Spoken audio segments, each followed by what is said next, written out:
बंधु रागिथिबा समयरे काहाको किछि कुह नाही, आउ खुशीरे थिबा समयरे काहाको किछि कथा दियो नाही, कारण परे एही कथा पालन करिबा असंभव होई पड़िबो।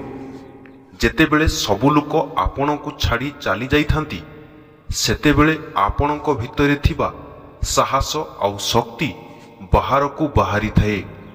काहेकि ना सहारा मनीषकू दुर्बल करि दैथाए। जेउ मनीष सर्वदा निज जीवन सहित संघर्ष करे, से नीरव रहिबाकू पसंद करे, आउ कथा कहे केवल तार कर्म। प्रत्येक मनीषर जीवन रे गोटिए लक्ष्य रहिबा निहाती जरूरी, आउ से लक्ष्य एमिति हेबा दरकार जहाँकि आपणकू प्रतिदिन सकाळू उठिबाकू बाध्य करिवो।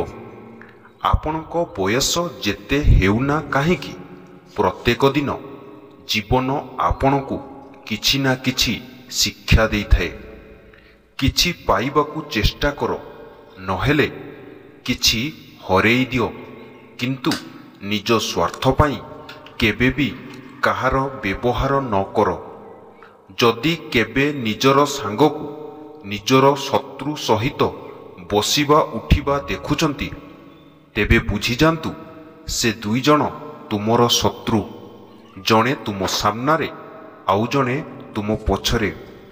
आमे जेउ चेहरा नेई जन्म नेई थाउ ता आम हातरे न थाए, किंतु जेउ चरित्र एवं व्यक्तित्व को नेई आमे ए संसाररू विदाय नेई थाउ, सेथिपाई आमे निजे ही दायी रही थाउ। तेणु सर्वदा भल कर्म करिबा उचित। जय जगन्नाथ। जदि भिडियोटी भल लगे ताहले चैनल टी को लाइक करिवे, शेयर करिवे और सब्सक्राइब करिवे।